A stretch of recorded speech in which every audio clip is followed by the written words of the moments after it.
ছোট হয়ে আসছে শেখ হাসিনার পৃথিবী।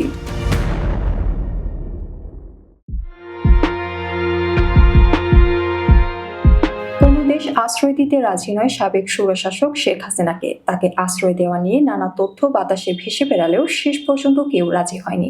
ভারতে চেষ্টা করেছিল শেখ হাসিনাকে তৃতীয় কোনো দেশে পাঠাতে, কিন্তু ফিনল্যান্ড, যুক্তরাজ্য, সংযুক্ত আরব আমিরাত কেউই রাজি হয়নি। এমন মুহূর্তে ভারতেই থাকতে হচ্ছে শেখ হাসিনাকে। ভারতের ওপর চাপ ছিল ওয়াশিংটনের, চাপ ছিল ঢাকারও। ওয়াশিংটন দিল্লির কাছে জানতে চেয়েছে শেখ হাসিনা ঠিক কোন স্টেটাসে ভারতে বসবাস করছেন।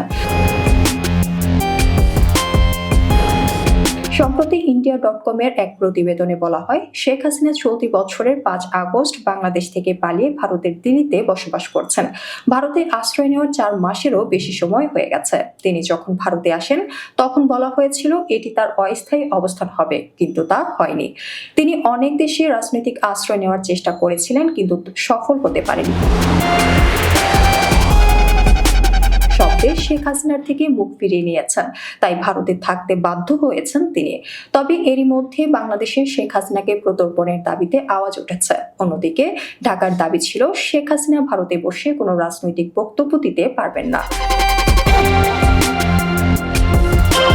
গত 8 আগস্ট অন্তর্বর্তী সরকার দায়িত্ব নেওয়ার পর থেকে ভারতকে দাবি জানিয়ে আসছে শেখ হাসিনা যেন রাজনৈতিক বক্তব্য দিতে না পারে। তারপরও যুক্তরাজ্যে ভার্চুয়াল সভায় বক্তব্য দেন হাসিনা, যা ছিল 8 ডিসেম্বরের ঘটনা। পরদিন 9 ডিসেম্বর ঢাকায় আসেন ভারতের পররাষ্ট্র সচিব বিক্রম মিশ্রি।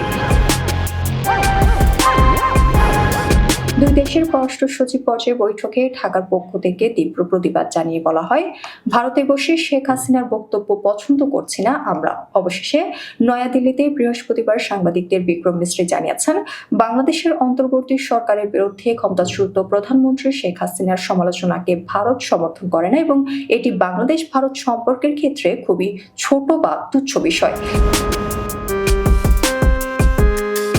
শেখ হাসিনা ও তার দলের নেতাদের বিরুদ্ধে মানবতা বিরোধী অপরাধ ও গণহত্যার অভিযোগে ইন্টারপোলের সহায়তা নেওয়ার পরিকল্পনা করছে অন্তর্বর্তী সরকার।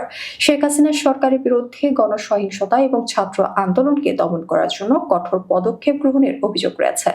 তখন শত শত মানুষ নিহতের ঘটনায় অভিযুক্ত তার সরকার। তবে এটা সত্য যে শেখ হাসিনার জন্য এখন ভারতে বসবাস করা কঠিন হবে, কেননা ভারতও এখন হাসিনার কর্মকাণ্ড সমর্থন করছে না।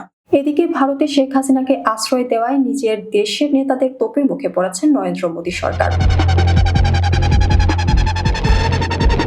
প্রসঙ্গত, শেখ হাসিনা কোনো দেশে রাজনৈতিক আশ্রয়ের জন্য আবেদন করেছেন কিনা তা জানা যায়নি। তবে এটি প্রশ্ন উত্থাপন করে যে কোনো দেশে রাজনৈতিক আশ্রয় পাওয়া তার পক্ষে কঠিন হচ্ছে। অন্তর্বর্তী সরকার আনুষ্ঠানিকভাবে শেখ হাসিনার বিরুদ্ধে পরোয়ানা জারি করলে এবং ইন্টারপোলকে তার বিরুদ্ধে নোটিশ জারি করতে বললে শেখ হাসিনার কষ্ট আরো বাড়বে, আর এমন দিকেই ইঙ্গিত দিচ্ছে সরকার।